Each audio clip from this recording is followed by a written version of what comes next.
Kid. Welcome back to the coverage of YCS Düsseldorf 2019. At the start of the day, we were looking at attendance, record-breaking attendance from the pre-registrations yesterday. We never had 1,700 players signing up on the Friday leading up to the event. We came up with a couple of reasons why that could be the case. We thought, Düsseldorf is so easy to reach. Everybody's here early. Everybody's registering early. So tomorrow we're only going to have like 300 more players because that's the number of players that we had the last time we went to Bochum for a regular YCS. Turned out we were wrong. We had another 1,000 players showing up and we didn't have the venue for another 1,000 players. So we just decided to rent another hotel in the middle of the city, turn Düsseldorf into Battle City and have a tournament all over the place. So this is YCS Düsseldorf number 1, and in the Hilton we're running YCS Düsseldorf number 2. That's the story leading into this tournament. One of the reasons why so many players are here might be that Salamangreat is a great structure deck and a lot of players are playing that. We may or may not see this in the feature match. I don't want to give anything away. Speaking of the feature match, the last of the day. This is why I'm looking like this. It's casual round number 9. We earned this. We made it through 8 rounds, so I can look a little bit like I'm about to hit the gym basically and get out of this venue. We have some good news and some bad news. The bad news first. Normally we have a bubble match in the last round, so the winner is going to advance to day number 2, the loser is going to be out. That, of course, increases the stakes, everybody's even more under tension. We don't have that here, we have 2 guys who are undefeated. That's the bad news. The good news is, those 2 guys are Joschua Schmidt and Simon here. Let's bring them in. 2 of the most accomplished players. In the red corner, Joschua Schmidt from Germany. Hi. Hey Joshua, how are you doing? I'm doing fine. Everything's good. Everything is going well. You don't have your good friend Eugen Heid with you today because he's actually playing in Düsseldorf number 2. Oh, he's here, he's scrapped out of the event. No, he went XO. He went XO and he's here. One is finished because they only had 600 people. They only played 6 rounds. He's XO, so he's coming here. Okay, so basically Eugen pulled ahead and now you have to chase him to also go undefeated on day 1. All right. So how are you feeling about your chances of going undefeated? It's just one more match. Just one more match. It's just one more match, but it's against one of the most accomplished players in Europe. So how do you feel about going up against Simon? I mean, he's my friend, so I'm feeling all right about this. It's okay. Okay, I really thought you were going to throw him under the bus, but he's my friend, is all right.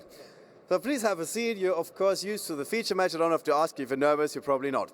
In the blue corner, Simon here from the UK. Welcome back to the grandest stage of them all. We have seen you do like really, really well after your comeback at YCS Utrecht, if I remember correctly. I did horrible at YCS Utrecht. Was it YCS Milan then? It was Pasadena, then Milan. Oh, okay. See, you're even upping me. So first Pasadena, YCS Milan, and this is basically your three-peat in a sense. You're doing well again. I'm trying. Yeah, I'm trying. All right. How did you prepare for this tournament? I asked a lot of good players that I know, that I trust, that they know what they're talking about, and I did a lot of theory in my head, and I tested against myself a lot. Oh, okay. So far it's working out extremely well. You're undefeated. How are you feeling about playing in the feature match against Joshua? Oh, I'm nervous and excited at the same time. Okay, well, you're not giving it away, so... But Mr. Pokerface on the other side, he's never giving anything away either. Please have a seat as well. All right, so we do have some dice here. If you guys feel free to roll it. That's a 7, very average from Joshua. That's a 8. So Simon can decide who goes first. I'll start. All right. Simon is going to go first. Our players are ready. I hope you guys are excited. I hope you guys at home are excited. Let's take it to our commentary team, Danny Level and Marcello Barberi. Welcome, welcome, welcome to the final round today at the largest European YCS ever. We have 2 of the highest profile European players. We have 2 amazing decks. They're both undefeated at the moment. Exactly. And yeah, I mean, they're wanting to finish today undefeated, right? Yeah, definitely. I mean, it's especially important when it's such a large tournament.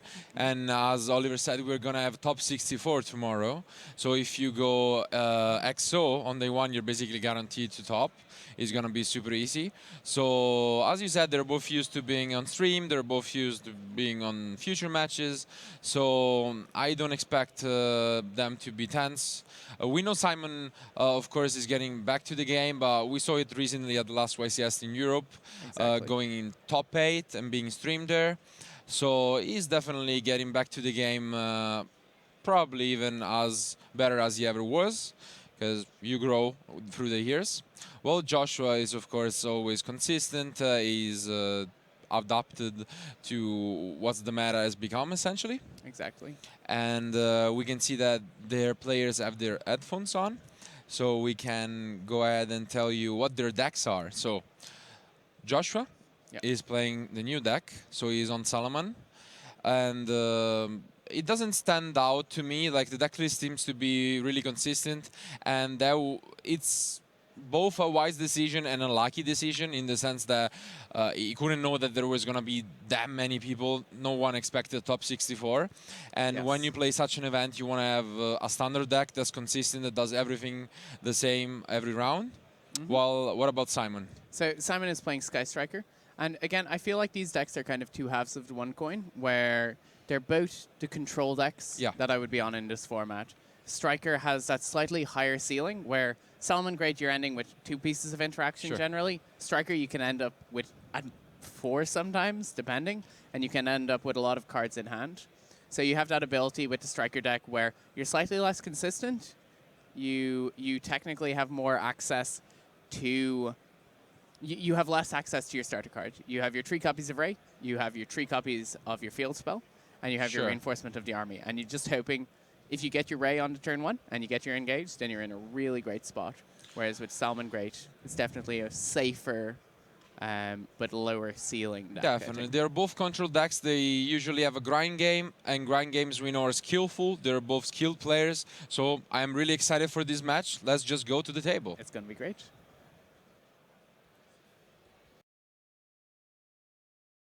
Okay, there we go. Simon already opened with reinforcement of the army. He's just that fast. So he's opening Yeah. with Rota. He has an Eagle Boosters and a multi-roll and an Ash Blossom. We don't see any engage, which is unfortunate because he'd really like to see that on turn 1. But having a way into Ray, having a multi-roll so that he can set... Yeah, but the problem is that Joshua actually ashed the Oh. yeah the reinforcement, and that was the only card he had basically. That's so unfortunate. yeah, That definitely is not ideal. unfortunate. There is an argument there when you're going first. With a rocky hand like that in Striker, you're often tempted, do you activate the multi-roll? He could have set Twisters, multi-rolled the Twisters away. Or the And Eagle Booster in- even just. Yeah, and to guarantee the reinforcement of the army resolves. I'm not sure if they know what decks each other are on. Again, I would say so, because we know, I mean, Joshua even said they are friends. yes, exactly. So they should know what each other are playing, and they probably were sitting next to each other in the previous rounds. So as you were saying, it was probably safer to just multi-roll Yeah. before, But it feels so bad when you have to multi-roll in those situations because know. you are just losing a card. But in this scenario, having that one less card and trying to fight through might have been worth more Indeed. than just losing any access to Ray because it's so crucial for the deck. And again, that's showing us kind of the strengths and weaknesses of the 2 decks. The Salamangreat deck, Simon has an Ash Blossom in hand, but he's not seeing an opportune time to use it. Exactly. And if he can't resolve it effectively, then, you know, it's a dead card in the matchup. The Twin Twisters is quite powerful, but unfortunately, by the time that Twin Twisters is going to have an effect, Joshua's already going to have a counter trap on Yeah. one. So he can just say, oh, well, you've just used 2 cards on my 1 card, which I get for free off my Link 2. And I'd say that's the main difference between these 2 decks. The thing is, they are both similar in a way, but anything like an Ash Blossom or in general, Sky Striker kind of struggles more to play. So it has this kind of ends where you just pass, or Yes. if they interrupt your one play, then you don't have anything left. While with Salaman, it's sure there aren't like any huge openings, but you do, and you get there every time. And again, I think those kind of consistent decks are something that Joshua really likes to go towards. Sure. We saw him on Paleo, we saw him on True Draco, and those were all decks that at the time, they could set up their board, and it was very unlikely that they wouldn't do it consistently, and that is an excellent way to top events. It is, because to be fair, when you play such a deck, you usually play as much Yu-Gi-Oh as possible, and that's what you want to do if you are an above average player. Because then if you play every end without like relying on a super combo decks, unless it is the best deck in the room, then you are able to catch up on your opponent's mistakes, you're able to have reads, and all of these things help you, especially in long tournaments. Yeah, exactly. And having less to worry about when it comes to technical play, because there are a lot of technical mechanics going on here, but because he's so familiar with them, he can worry less about that, and he expends less energy over the course of the tournament because he knows, hey, this is my combo. I know when my opponent interacts in certain locations what I'm doing, and it means that he's got more energy going in. Whereas the striker deck, I think, is something that I would expect to perform better in Top Cut. It has the ability to be more aggressive. If I get good hands, I have so much more value. Sure. And so that's kind of a difference in deck choice, and I think it's a really important idea to have when you're coming into large events like this, because you can say, you know, not only what deck do I feel like playing, but what deck do I want to top? Do I want to win the event? How do I build my deck in that way? And that's especially important for both of them because they are grinding for war points. Joshua definitely more than Simon. And, well, they pick up their cards. It's Simon says, I'm too far behind. Yeah, especially because Joshua did the interaction where if you have the Nash Blossom, you can just get it back with the Wolf. And that's what he did. So Simon knew that another Ash Blossom was in the end. Even if he would have picked up and engaged, that would have been negated. And there is nothing he can do. So surprisingly, Joshua took the first game. Again, maybe there would have been a different ending if Simon would have used the multi-roll to prevent the Ash. For sure. But he'd still be in an uphill struggle. Sure. Even with that. So now we take a look at the side decks. Simon is probably gonna go first again. Yes. And he has the Heavy Storm Dusters, DD Crow, but most importantly, there can only be one. There can be only one. Yeah. Yeah, no, there can be only one is super important in this matchup. I have seen a lot of people maining it for this event. I think it's right to have it in the side because we see here that hand traps are performing a lot better generically. Yeah. But yeah, I would expect Simon to bring in There Can Be Only One and Heavy Storm Dusters. Heavy Storm Dusters is such a blowout against Striker, against Salamangreat, against Guru Control. All of the decks that want to play Floodgates or want to play trap cards or spell cards. Yeah. It's such an impactful card. Would you expect him to side Super Poly going first as well, or just going second? Super Polymerization is something that I would generally... It's not easy. If you're afraid of Fusion of Fire, you can side it in so that Sure. when they Fusion of Fire, you go, no, I'm just going to make my own. But I wouldn't be crazy about Super Poly. If you resolve There Can Be Only One, you're locking them out of being able to use Fusion of Fire anyway. I agree. So But you can just use it regularly because as soon as they have a link and any other Salamangreat, then you can still stop them. So I wouldn't hate that's true. it. While on Joshua's side, he's probably gonna side in the Panka drops. What else?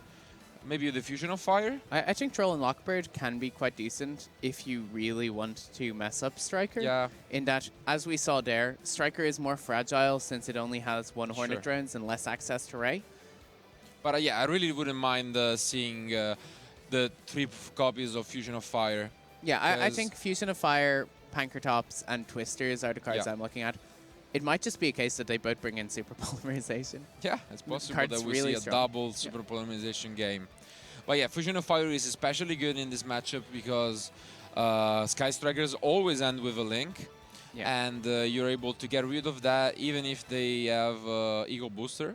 So it does not matter. Fusion of Fire won't right? resolve because Fusion Summoning is a card effect. Exactly. So it won't fuse the Link monster. Okay. If you Eagle Booster it. Yeah. And so that's the only protection that Striker has from Fusion of Fire, is they have to Eagle Booster their own monster in response. If they do that, Fusion of Fire will resolve without effect, and the Salamangreat player can still establish more to their board. Exactly. But it is a case of, if your opponent doesn't have Fusion of Fire, you're wanting to grab more Widow Anchors, because Widow Anchor is your best card in this matchup. So presumably we're expecting Simon to go first, and we're going to see him have the choice. If he gets a Shizuku setup, is he going to go for more anchors, or is he going to take the concession and say, hey, I'm going to get this to Engage. play around Fusion of Fire? First of all, he needs to get going. Yeah. Because he couldn't do it in game 1. So let's see if he can now. I'm hoping for a nice interactive game of Yu-Gi-Oh! Here, Sure. because these decks have really interesting matches against each other, as long as they both have a certain amount of interaction. We see a DD Crow in Simon's hand, which is interesting because I'm not super keen on bringing that in if I'm going first, Yeah. but I still think you definitely go first in this matchup. Terraforming is a nice card to have. It gets you your area 0, assuming you don't have too many area 0s in your hand already. And there is the super poly. There's the Super Poly. So He could be going second here. he's not. So he opens Ray and Terraforming, which is a pretty cool combination. You should be able to get a card if you're not Yes. that unlucky. And Joshua on his other end still has the Ash Blossom plus Twin Twisters. So Yeah, Joshua's hand is looking pretty solid here. indeed. It's another reason to take the Eagle Booster because you play around Twin Twisters by having a card that you can chain in response. So we see Ray chained. He's probably going to summon a Hayate off this Ray because or- that's kind of your expendable Link monster. Yeah, or the new Kaina. Kind of is good, yeah. So Eagle Booster, okay. He gets quite a nice choice. Okay, so he is not playing Hayate in this list, it seems. Oh, really? That's what I Oh, am reading easy, here. easy, easy. Okay, right. Yeah, it will Okay. be. That seemed really odd. Yeah. Okay. Deck lists are hard to read sometimes. So, yeah, we're summoning Kaina. He has added Jamming Waves. What did he add? No. He had the option between Eagle Booster and Widow Anchor. Okay. So now he had the Widow Anchor. I think the first Widow Anchor is fine here. Yep. It's unfortunate, though, because he kind of has to set 3 here, or set 1. He's just going to set 1. He gets Ash. Ashed on the Shizuku, so no engage, which really sucks. He's set the Widow Anchor. He has the Super Poly in hand. Do you think Joshua might have the ability to push for game this turn? It could be. Depends on what he gets. Because right now, he also has the debug, which is really good. But with the DD Crow in hand from Simon, it might not be possible. Yeah, so we see Twin Twisters. He's not going to hit the field spell. Yeah. Oh, he's hitting the field spell, apparently.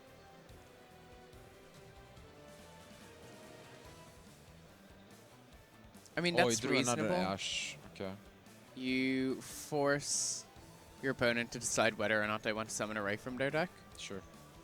If you summoned a Ray from your deck, then you have less resources if the board does get cleared. Realistically, I wouldn't be super keen on doing it. I don't think the advantage of having an extra body on board Yeah. outweighs it.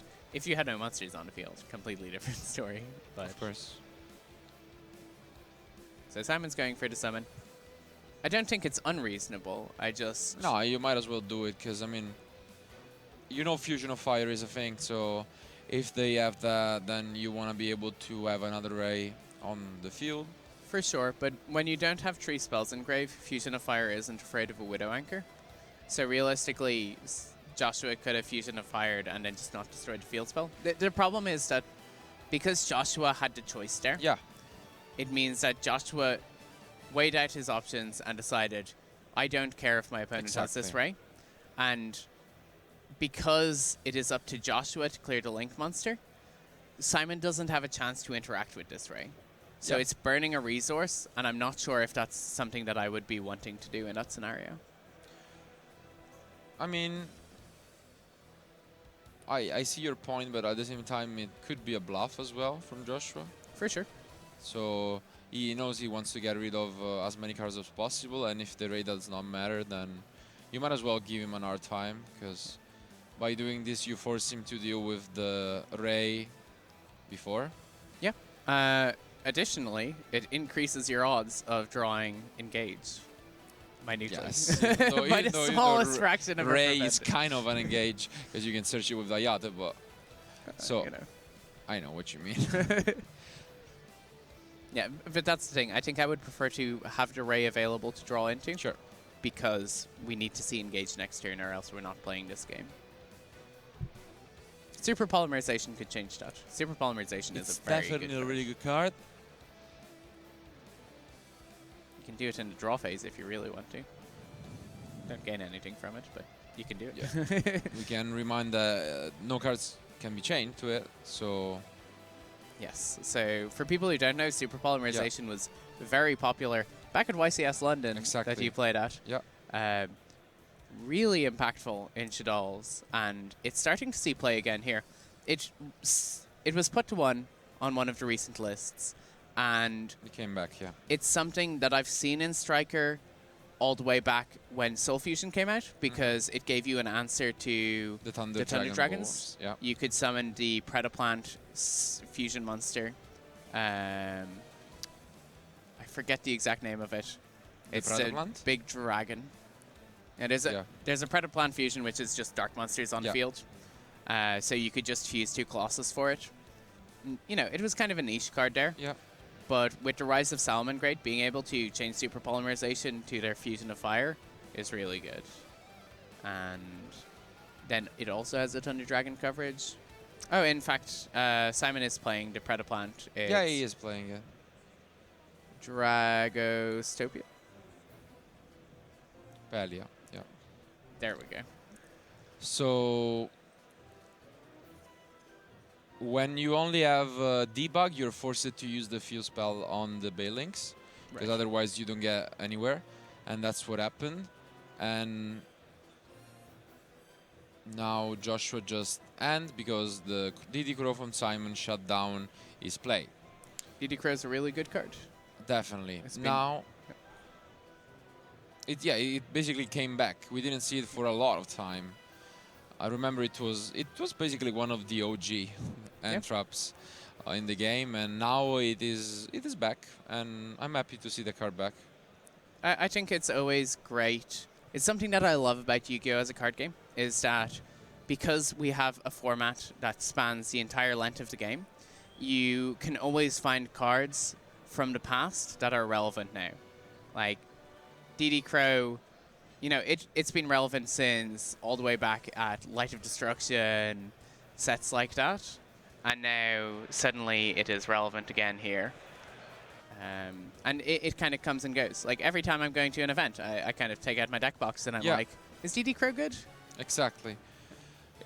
It's, as you said, it's one of the best things about Yu-Gi-Oh! That you can just play any cards that came out years and years ago. Yeah. We saw DD Crow even in Spiral format where you can search it off, so it's cool to have it.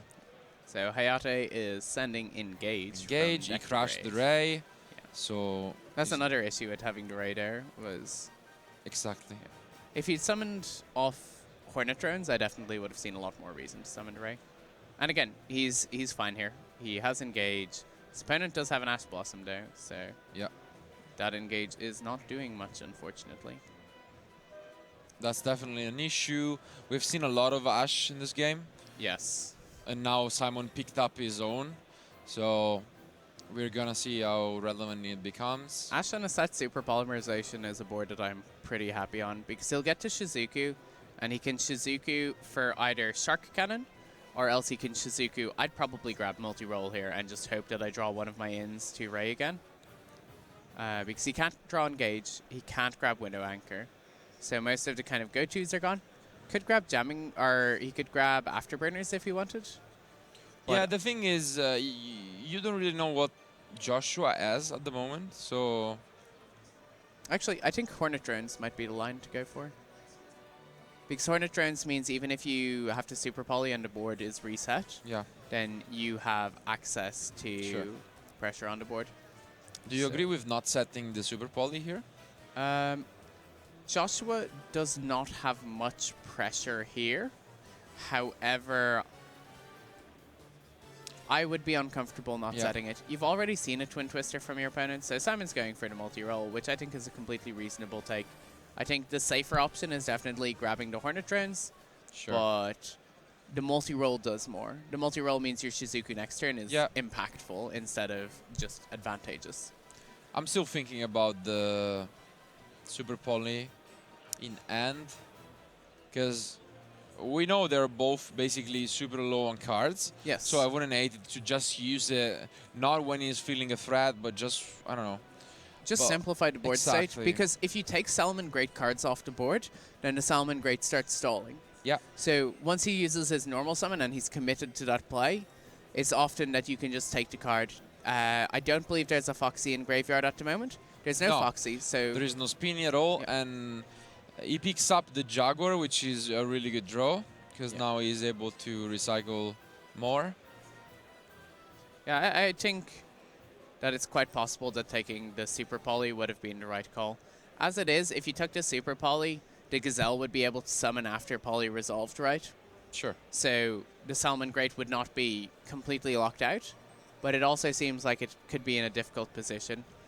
It could just be a case that he's concerned that his Shizuku just would prevent him from getting an effective fusion summon off. And that's reasonable, I think. Fair enough. It just depends on what he thinks Joshua is going to do, so... But I think if super polymerization is so awkward in these situations, Yeah. I would be considering whether or not I should actually have it in the deck. Because I agree. if I have a card that's only good when I am in the most dire situations of losing, I would rather have a card that prevents me from getting in those In that positions in spot, the first yeah. place. It's fair enough. And it doesn't help me win more either, unless I have like Hayato Yeah. plus stuff. So I don't know. I think it's a very interesting card, and I think we're going to see a lot of Super Poly in the coming months. For sure. The thing is, prior to this event, we have not seen Thunder Dragon all day on stream, Yeah. but it's still quite a real deck and the second most played deck. And against Thunder Dragon, especially with the new Guard Dragon version, Yes. they end on a lot of negations. And Super Poly is one of the few cards, along with Sphere Mode, that can deal with almost everything. I know it's become a Sky Striker mirror match. Taking the Shizuku is good here. It's Yep. denying Simon the Ray. And this is a case where if he had taken the Hornet drones, he would have been Exactly. in a much safer position. He still should be fine here, though. If a Salamangreat hits the field, now we can see Super Poly really putting in work.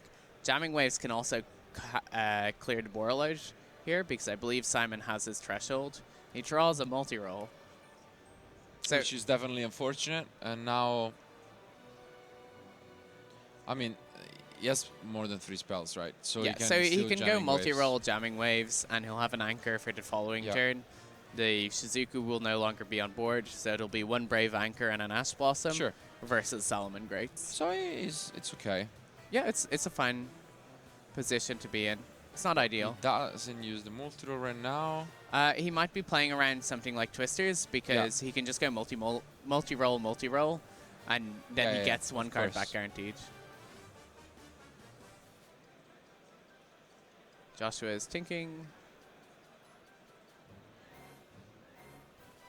You gotta love hand shuffling while thinking. It's so therapeutic. No, the thing is that he knows the Yeah. Joshua added back the rage, Yes. so it makes sense to use it now. And yeah, Joshua just let it go, and Barolo is gonna say goodbye. Yeah, so the Rage would have been able to destroy the multi-roll if Joshua Yes, of discarded course. Salmon. So. So now, as you say, he's gonna use both multi-rolls. I see a reasonable amount of kind of discussion as to whether one or two or three multi-rolls is the correct ratio Yeah, in Striker. I agree with just playing 3 of every major spell, like the R0 and multi-roll. I just think, as we were saying before, Sky Striker is definitely really good, but sometimes it lacks that consistency. And if you play them all at 3, you're gonna just have better openings, more consistent Yeah. openings. I mean, you need to see a certain amount of spell cards, and multi-roll does interact very well with a lot of the spells in the deck. Sure, but at the same time, you can use it just as a safety net, as he could have done in game 1 against Ash Blossom. Exactly. So Joshua picks up Circle. That's a huge deal, but Ash Blossom is in Simon hand. So Yeah. this is the type of game that we wanted to see. It's like back and forth. It's an actual grind. They don't have any blowout card at the moment, but they're gonna keep going for a while. It's all about the resources at this stage in the game. Yeah. And who is going to trip up first. Somebody's going to make a mistake, and the other person's going to be able to carry away the Capitalize game. on it. Yeah.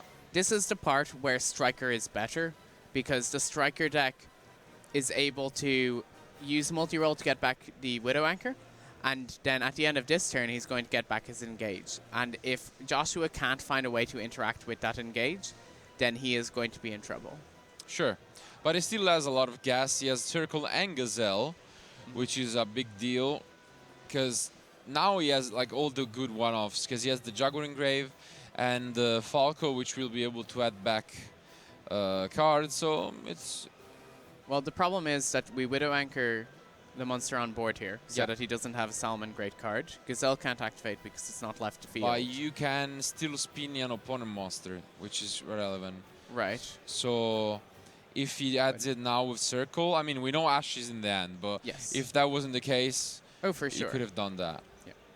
Joshua just decides to stall, and Simon can get back 2 cards. So now, as you were saying, it's looking like Simon might be doing well. Yeah, I mean, he has card advantage. That's generally a good sign in Yu-Gi-Oh! And you can use both multi-rolls, so Yes. that's something also quite important. It's something cute about multi-roll that they can both trigger. Multi-roll sure. is weird for a striker card because... Or it's weird in comparison to Area 0. Yeah. Because Area 0 is very strictly named once per turn. Whereas multi-roll, its first effect is only a hard once per turn in that you can only resolve the effect once. So you can attempt it as many times as you want. Exactly. So we're setting engage. So he's thinking about using the second because he has 3 spells in grave. So the engage wouldn't be, but he can still use multi-roll on the second one. So I would say it makes sense to just get the jamming waves. Maybe. He has jamming... Or whatever he has. I think he has jamming waves and what? The problem is if he takes the jamming waves, he would need to multi-roll a multi-roll. Yeah, In well, order that's to get not a a turn big deal. grave. Yeah, it's not a big deal. If his opponent has a Twin Twisters here, he gets super punished. Sure. But it's not a Twin Twisters, and this is most likely going to get Ash Blossomed. Yeah, there goes Ash Indeed. Blossom and Joy's Spring. And now looking really good for Simon. He can use a multi-roll, as you were saying, and then he's going to be able to engage and get the Sky Striker combos going. That's what he's doing. I think the Sky Striker player, at this point, it's pretty obvious to say, but the Sky Striker player is in the driving seat here. Yeah, he has Mobilize for sure. Engage, he's going to get Ray from his deck, and he's going to start... Yeah, and now the Super Poly that has been sitting in his hand for the entire game, it's as good as it gets, because when it goes to this kind of grind game, it can be the nail in the coffin. So For sure. When you're able to steal your opponent's only monster on board and make a big creature with it, and if that wasn't enough, I think he picked up there can be only one. Yeah. There can only be one. Yeah, that's The name confuses me so much. Yeah. Yeah, so we have Ray. We've drawn a card off Engage. Life is good. Falco is gonna set something back. Yeah. So the good thing for Joshua here is that while the Striker player is starting to pull ahead on card advantage, the Striker does have the innate issue that it's really slow at beating people up. That's true, and it can be an issue, but it is kind of the same thing for Salaman. Okay, now Joshua decides that he has seen enough. As you were saying, he knows that it would actually take a lot of time, and he doesn't want to get a draw. And we are about like at less than 15 minutes left in the round, so he doesn't want to risk the draw. They're both undefeated, and they want to end on a 9-0 record. So he picks up his card. We're gonna see a game 3, and now things change a little bit, because Joshua, do you think he's going first? Or Do I think Joshua's going first? It's actually in... I think he's fine to go second here. I would say because so. He has Fusion of Fire, he has Pankratops, he has Super Poly, he has Twin Twisters as side deck cards, and all of these are really impactful against Sky Striker. I would say as these well. are the cards that I want to be seeing. So I think because you gain the advantage in that your opponent is expecting you to go first, I think there could be a strong argument for shotgunning second here. I agree as well. I wouldn't hate it. And it all depends on how much Simon prepared, because like when you play against an average player Yeah. and when against a really good player, it gets very different to what you expect them to do. Yeah. Because then Simon knows that Joshua might just let him go first, and then he can just keep. There can only be one in the deck. So Yeah, so it's an interesting thing, and it's a great part about playing these Exactly, matches yeah. at YCSs is you sit there and you're both siding and you're looking at your opponent and you're like, what are you gonna do? what are you gonna do, kid?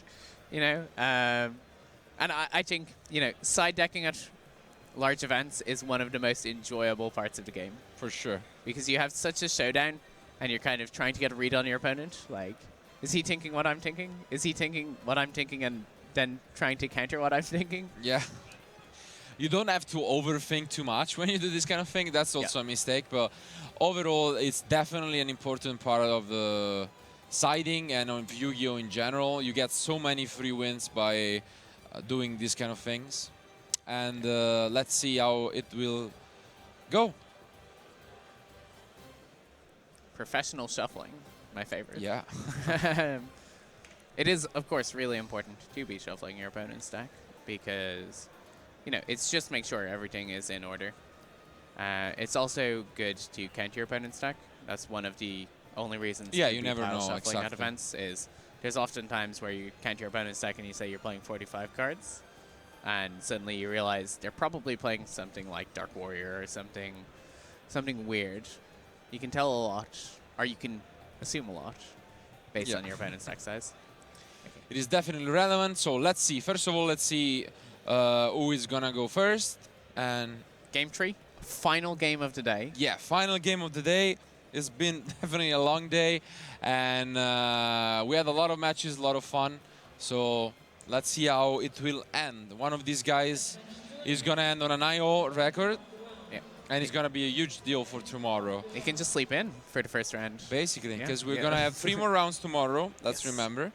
And to make it into the top 64, if you're 9-0, you're pretty much guaranteed. So one of these guys can sleep definitely.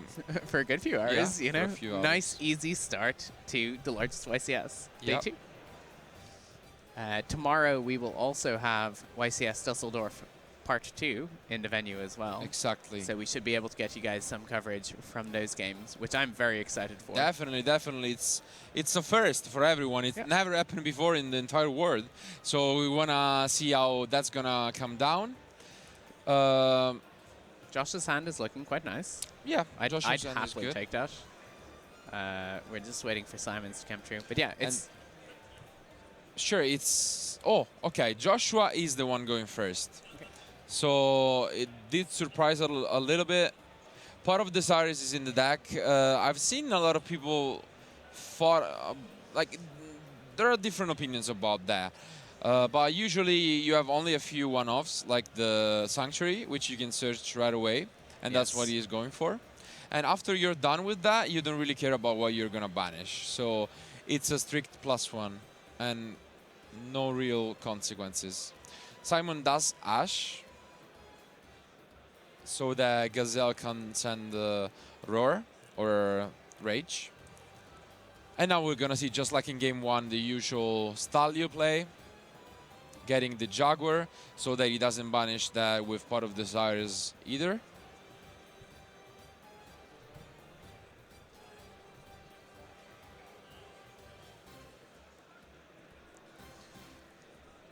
And something that's important to mention is that Joshua decided to hold Call by the Grave instead of using it on Ash. He wants to use it on Ray, most likely. Yeah. And again, like we've been saying, Ray is such an important part of the Sky Striker deck that if you can prevent them from using that card, it's super impactful. It means that they have less survivability. And I think he actually picked up the second copy of Desires he plays with Desires, which is quite unfortunate. That's why you don't want it to happen, and that's why he plays only 2 copies of Desires. And that is always the saddest experience. Yeah, in it's Yu-Gi-Oh! always sad, and it's always a possibility, though, I mean, compared to other draw cards. he can still resolve it again next turn. Like, this is not a game where it is going to end in one turn. At the same Sure. time, resources could be an issue at that point. That is something he does need to be concerned about. That's right? definitely true. So, what are we wanting to see if we're Simon here? I mean, there is an Ash Blossom, there is a Call by the Grave, but that's about it. So there is no Twin Twister, there is no Salamangreat Trap. So if he has a good hand, yeah, it could be gold. So Upstart Goblin's a nice start. You're giving your opponent life points. We're still ages away from time, so that's not a huge concern. I wouldn't call it ages, but yeah, we're kinda. We're far enough away that you're willing to play Upstart Sure, Goblin. that's fair. Jamming Wave is definitely a nice start. Yeah. Because it also means you're getting more spell engraves and Yeah. multi-roll plus area Arium. zero. Yeah, this is looking really good. So now it depends. So Okay. if he sees an engage or array here, he's in a great position. Hornet Drones is effectively array. Because we're probably going to multi-roll the area 0 to get the third spell anyway. Sure. And he has the fusion as well, so this is looking quite nice for Simon. This is a very nice start. Because now Joshua is not really going to ash the few spell. You're probably waiting for engage or else for Shizuku in the end phase at this stage. He does this instead.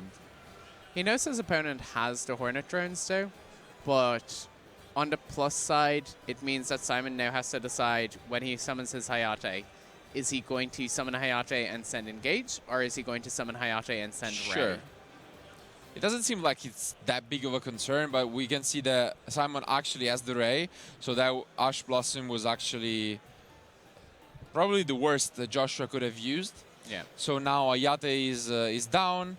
He's gonna get back the life points lead, and I mean, there is the issue here that Hayate is crashing into the Sunlight Wolf, and then he's going to summon Ray out after sending the card. yeah, And then he'll be able to go into Kagari most likely. Yeah. so he gets another attack, of course. Yeah, he gets to destroy one of the monsters, which is more relevant than doing the 1500 But the damage Balinks can direct. protect. The right? Balinks can protect, which is true. And this is something that he may not have considered. Yeah, it seems like it was. I mean, you have to burn through the Balinks eventually. Sure. Unless you're planning on just anchoring the entire board, which, you know, I'm all for anchoring the I entire agree. board. But I'm getting worried about time. You said that it was ages away, and it's looking like it's not. We've about 5 minutes Yeah, left. about 5 minutes. So the 1500 from Ayate looks juicy. Yeah, it is starting to But look. it is true that if you force the Balinks, now you can use the Afterburner. So I'm okay with Simon play. That's what he's going for. He's able to deal with both the Wolf and the Sanctuary, which is a really big deal. And on top of that, he's probably gonna use the end phase Shizuku effect right away. Yeah, I think you search anchor here. You just anchor something, and I mean, here's the really skillful thing: you draw engage off your Metal Phase Fusion, Yeah, of course. every time. I always draw Metal Phase Fusion off my Metal Phase Fusion, and that's why I'm commentating instead of playing. But yeah, if he draws an engage or an anchor here, it would be very nice. Otherwise, we're searching anchor off Shizuku, most likely. There could be an argument for What did just he- grabbing Hornet Drones. What did he Kagari back? He Kagari'd back the engage that he sent off. Okay, Hayate. you already used Yeah, it. Okay, yeah, okay. yeah. He used it for the afterburners. Okay, and he drew the Veiler with it. That's what I was missing. So he has a Affect Veiler from that. He's going to gain control, and then it will go Yeah. back. Which isn't terribly important. He used it in the end phase, so he's gonna have Afterburner, and he also has a Veiler in hand, so looking good. But Joshua throws into Twin Twisters, or has it apparently? I'm not crazy about setting the engage here. From what I've experienced in the format, the problem is that if your multi-roll is getting cleared, they have the opportunity to clear your engage as well anyway most of the time. So you lose access to the card quite often, if that does occur. Like here, here the anchor is gone, and so the Twin Twisters will be able to just clear the engage, and he just gets a free... Yeah. Like, he gets a free engage as well as the multi-roll here. Exactly, and now he gets the Gazelle. He can Veiler it, but now he's out of interactions, and Joshua didn't really use anything.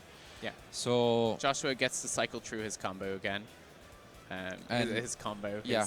His Something important mentioning is that he's only playing one Stalio, so he won't be able to use summon it now. That would have been good, but he's fine, honestly. The Sanctuary is also relevant, of course, but let's see. He still has plenty of options. Indeed, because he still has the Jaguar, and the Twin Twister is gonna be huge for him. Yeah. And so here's the thing. If the engage were still in grave, when the Shizuku gets cleared, you can then summon your Kugari with your Ray effect, and then you'll get the engage back to your hand. Sure. And this is looking really good for Joshua. He gets back the Sanctuary on the field due to Falco getting discarded by Twin Twisters. Then one more search with the Sunlight Wolf. He gets a card back from grave. And is back in control of the duel. He's in a great position here. Yeah. The Sky Striker player, like, Simon is in a decent spot still. Like, I don't think the game has swung entirely, but it's definitely looking in favor of Joshua at the moment. Are we seeing a Boral Sword Dragon summoned? He doesn't play Boral Sword. Yeah, he's only playing the Border Load. Boral Load is still quite impactful here. Although we know that Simon doesn't have... we know that Simon has a Hornet Drones. But yeah, so Joshua realizes it's fine because the Shizuku will reduce the Magistelio, and then Borreload can also reduce it by 500. Yeah. So yeah, it's fine. He beats over, and he's going to do damage. I'm not sure if he used the Borreload, but yeah, he's still able to... I think he targeted with the Borreload effect. He was pointing at the card, so we can presume maybe. Yeah. Should be the case. So now he's gonna end his turn after going... And it's kind of interesting here because we can see that Striker had been playing Borreload, or had been playing Boral Sword, and this Striker list is still playing Boral Sword, whereas the Salamangreats are saying, actually, I'm a lot slower and I'm quite happy to play Borreload because I have other ways to apply pressure on the board. So Simon picks up the Dino Wrestler, which is not bad, but now he needs to speed up through his plays. The life point difference is quite relevant, and this is a case where Borreload is a lot better than Boral Sword. Indeed. Because the Wrestler cannot destroy the Borreload here. And there is only about a minute left, as we were saying, so Simon can summon the gonna be tough for Simon. He has to really go quickly about this.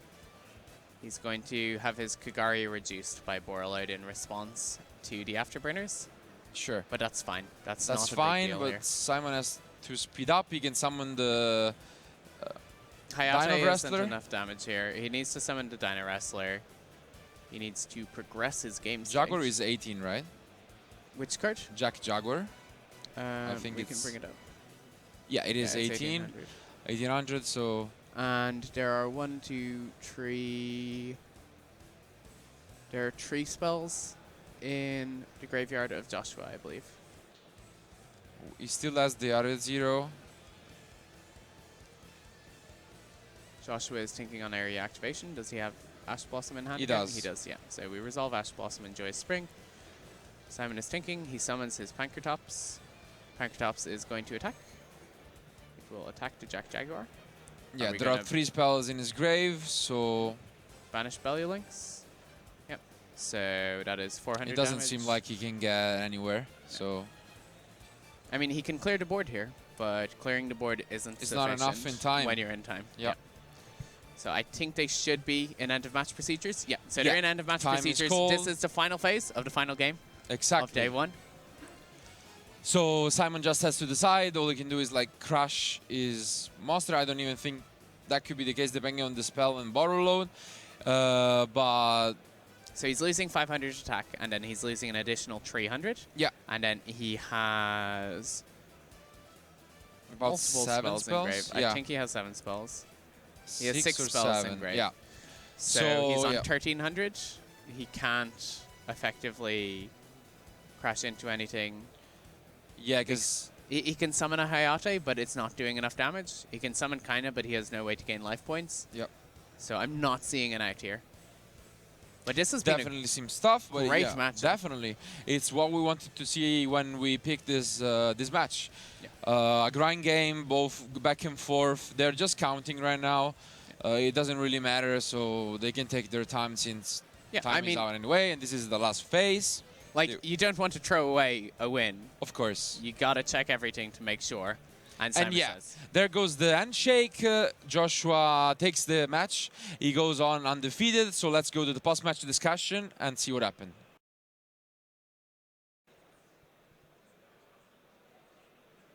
Okay. Nice. And we had a fantastic match there. Indeed. We had Salamangreat versus Sky Striker, our two control decks of the format. Two of the decks that I'm really hyped for this event. I think they're both positioned really well. Indeed. And piloted by super skillful players. Exactly. The difference is when you play an event, as you say, you can have different aims. The first one should be to top, especially if you're going for word points, as Joshua is. And if you do that, you want to pick a consistent deck, and the most consistent decks in the room are both Salamangreat and Sky Strikers. They're slightly different in terms of matchups, but we saw that they're both really relevant. They can grind very well. And then after siding, it basically comes down to the cards you're going to see, like the Twin Twisters from Joshua, or there can only be one from Simon. So overall, I enjoyed this future match quite a lot. It was a long day. It was an insane day. This was, as we were saying multiple times, the biggest YCS ever held in Europe. I hope you had fun. We had plenty of them. And even though we had 9 rounds of action, we're going to come back tomorrow with even more action. But before we do that, thank you for watching. And let's go to Oliver for the interview. We're back on the main event stage. We got our winner of the last round of Swiss, Joschua Schmidt. Congratulations. Thank you. So that was quite the match between you two juggernauts of the game. It went back and forth. What was it like for you? Run us through it again. I'm used to that because that is how the Sky Striker matchup goes for this deck. Did you know that Simon was playing that deck? Yeah, we did talk before the event on what to play. So basically, as you could see in Game 2, if they have a Widow Anchor able to take your monster, it is very hard for Salamangreat to play. So because I didn't see a Twin Twister in Game 2, I was not able to play. Game 1, I was lucky that his hand was not that great, that he couldn't play through my Ash and plus follow-up. So that was good. And then Game 3, I do think that I win it in the long run. Because if I'm not rushed by time, I can really do nicer things with that Twin Twister. And just don't have to rush for like borrow load for damage. I can go for like nice control board. Also take back my Stelio, which I had to run over because it was I had to do damage. But if I So how do you keep a level head, especially when time is running out and every second counts, and every little move, every little mistake could immediately mean that's game or that's not game. So how do you keep a level head in those situations? I mean, usually you just need a good instinct for these kind of things because like in a normal scenario you kind of know what's the best play, but like you take your time to think about it because you might be missing something. That's just something you can't do when there's like a minute left on the clock. You just have to go with your instinct, feel like if that's the best play, and like sometimes you do mess up. That happens to me as well. Like I think it was actually wrong to use the Falco to reset the field spell right there because I could have gotten it back with the Wolf later on, I do believe, and then I could have used the other effective Falco, so on and so forth. So is that something that you do after every single match you play, that you're basically going over all of your plays again, rewinding the entire match in your head and thinking about, okay, how could I play this differently, what would have been a better play and all of that? Of course, like some games you're just like, yeah, this just went how it's supposed to go with the hands that we drew, and some other games you're like, yeah, I should have won this or like I should have lost this, and there's like sometimes these games are just like a little more special than others. So these games you tend to think about more than standard quote-unquote games. So Marcello looked at your deck list and he said there's not that many cards that are like standing out in a certain regard. It seemed like you were going for the most consistent deck, which is something that I've seen you done a couple of times in the past. So what is your strategy when it comes to deck building? Are you always going for the super consistent decks? I mean, the last 2 YCSs I've played Danger FTK, so clearly not, but like For this event, I just felt like in this deck, there are a lot of cool tech cards that you can play. Like there's the Solemns, there's Sanctums and stuff, the good trap cards basically.